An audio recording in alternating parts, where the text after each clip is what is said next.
My credentials are from my lived experience. My mother is a narcissist, so I lived in the same house as her for 25 years.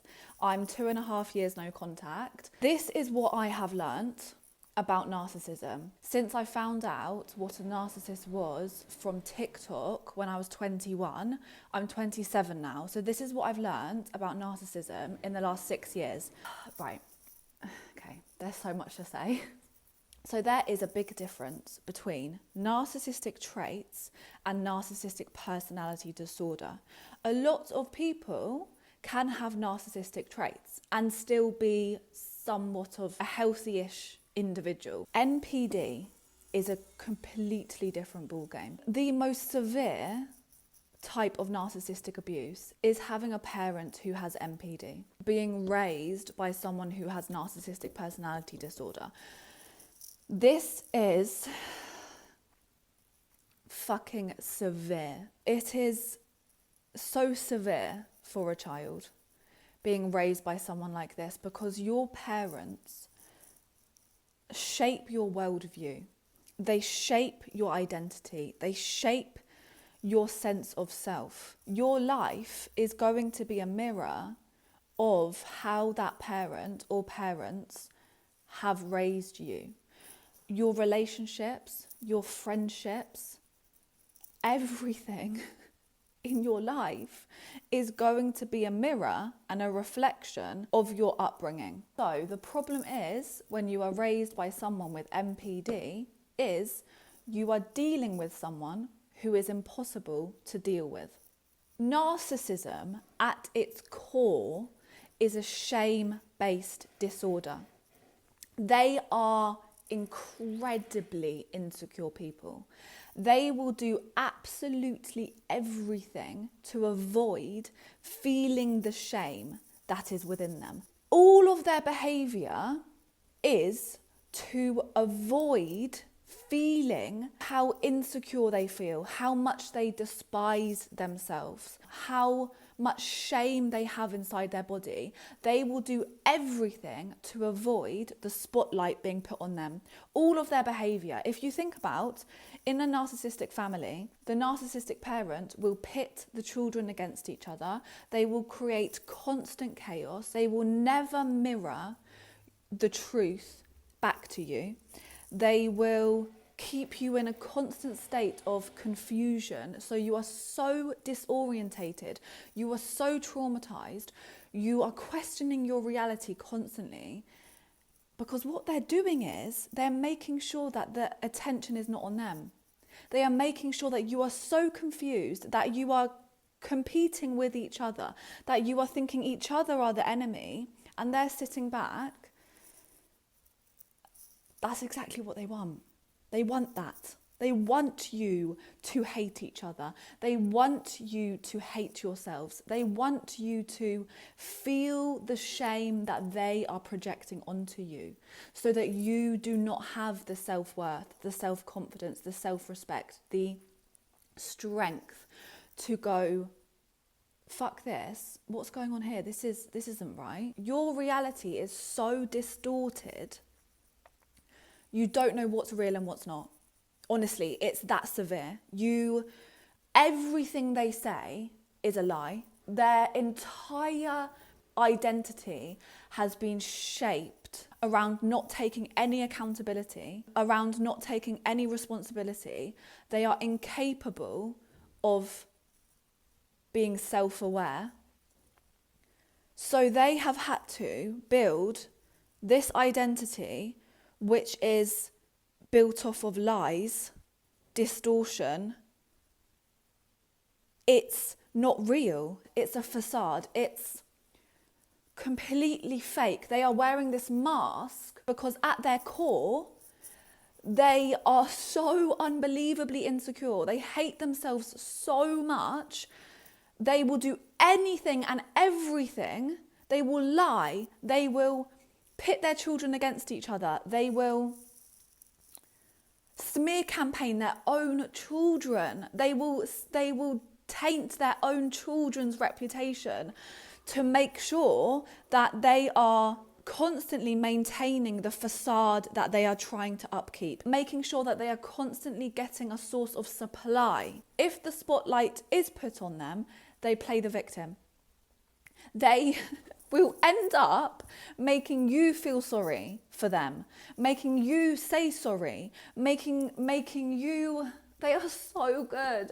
They are so good at making you feel sorry for them. Oh my God, they're so good at playing the victim. They're master manipulators. Honestly, every single thing my mum said was a lie. It was all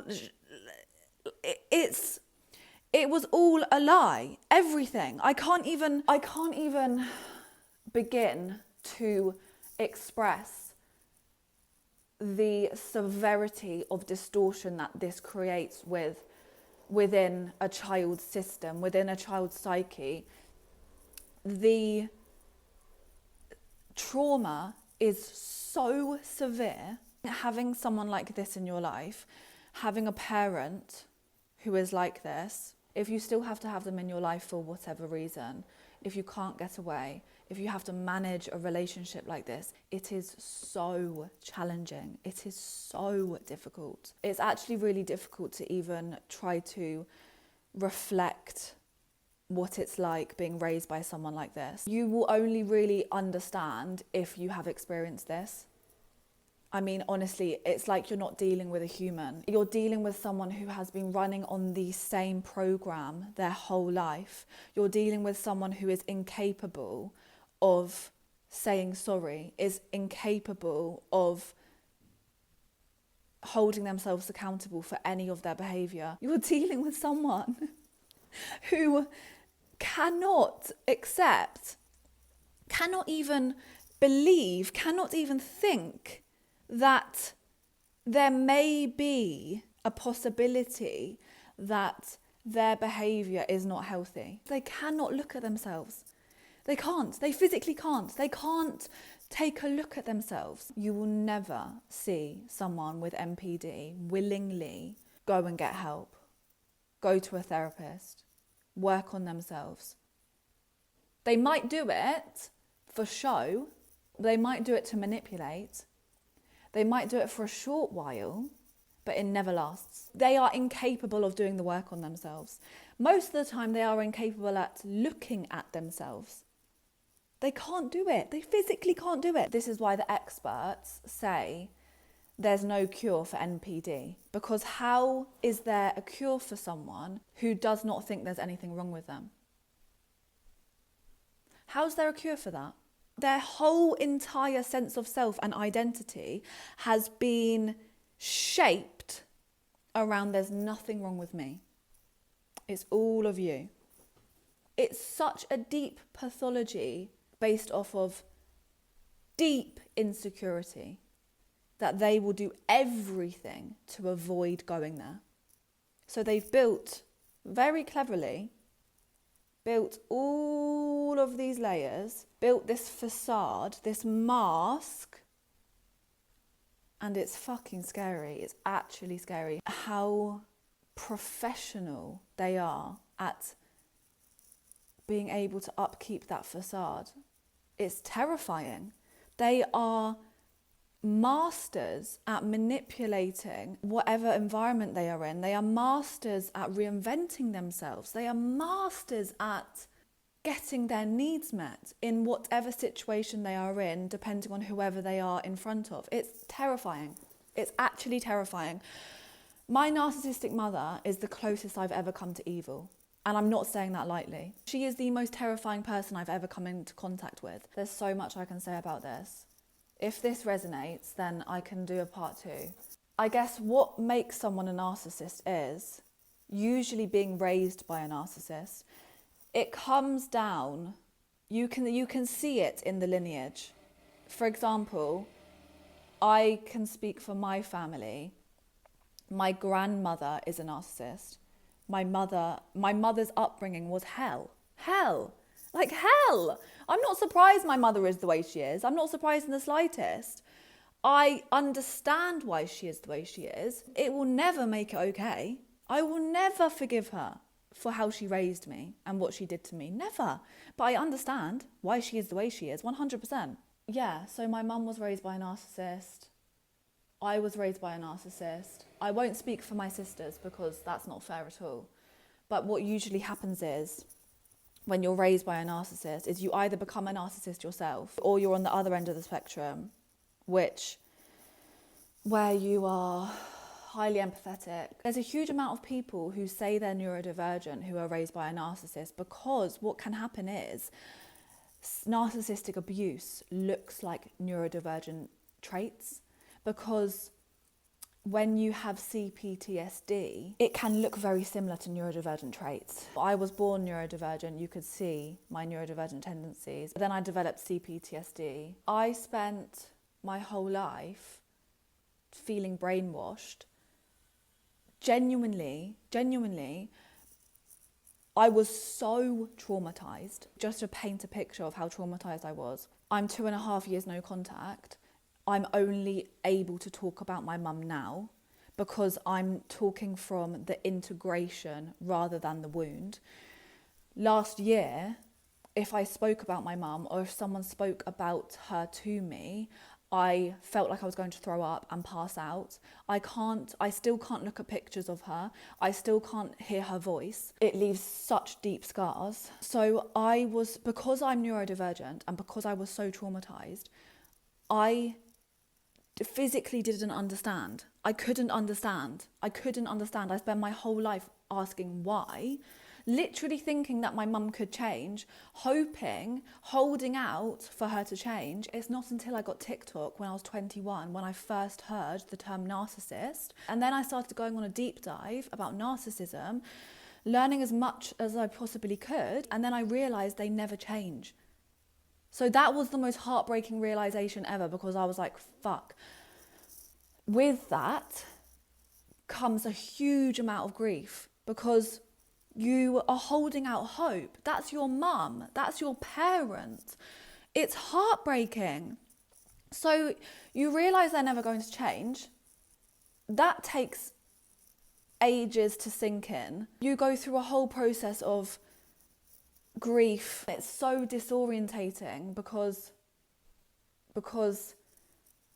it feels like your whole life has been a lie and a game. That's what it feels like. It feels like it's always been a game to them. Like you are just a pawn in their game. This is how I feel about my relationship with my mum. Is the way I viewed her was through the lens of my love. And that was never her. I loved her through how much love I have for the people I love. I viewed her for her potential. But at 21, I realised she was never ever going to be the mum that I needed or I deserved.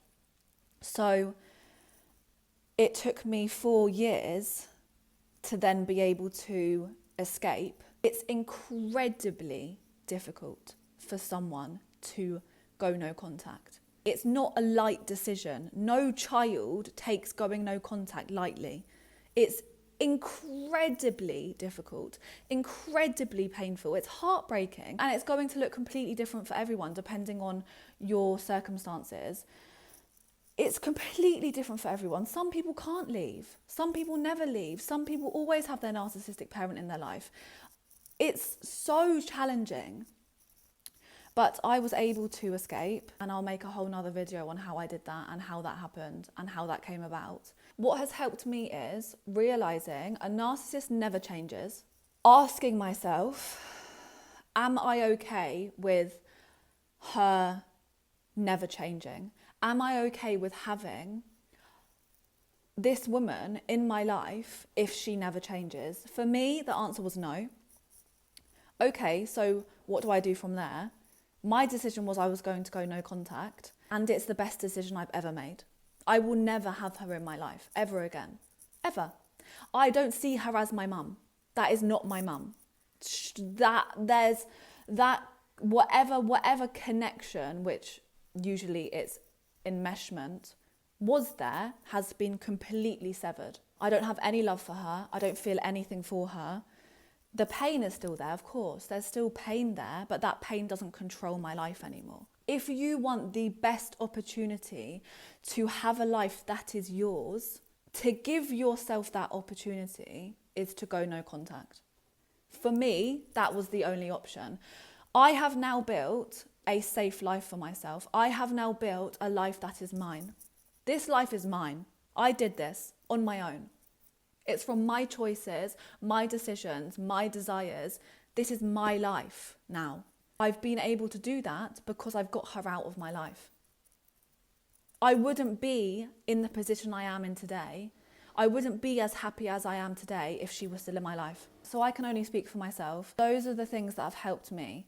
Accepting that they will never change. Asking yourself the question, are you okay with them never changing? Are you okay with having them in your life if they never change? Making that decision, and that can take time. I'm listing this out like this is a checklist.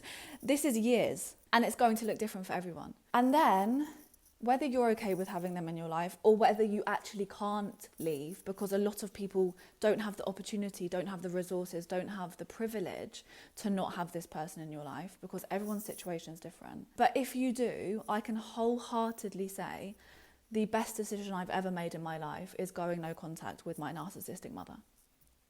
Because what I've done is I've given myself the opportunity to reach my potential in life. I've given myself the opportunity to become who I was always meant to be. I've given myself the best chance at life, the best chance at building a life that is mine. Everyone I have in my life now, my relationships are built off of unconditional love. And that's all I ever wanted. None of this is easy. This is arguably one of the most painful things a human can experience, being raised by someone who has NPD. The pain is gut-wrenching. It's soul-wrenching. It's a pain someone should never have to go through. And you can come up with all these different meanings. You can come up with, it was meant to happen, you have a soul contract. Some of that might be true, there might be truth in that, but it doesn't take away the pain. It's unbelievably painful. It's difficult to comprehend unless you've experienced it. But what I can say for certain is, if you want to give yourself the best opportunity at life after being raised by someone like this, it's understanding that the shame was never yours to carry. The shame was projected onto you. You should never feel guilty for going no contact. And I know the guilt is part of the process.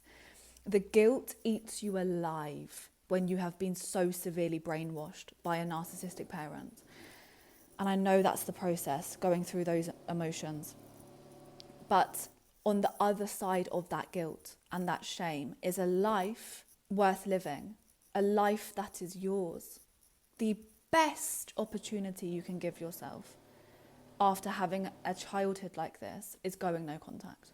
Because this person will never change. They are incapable of changing.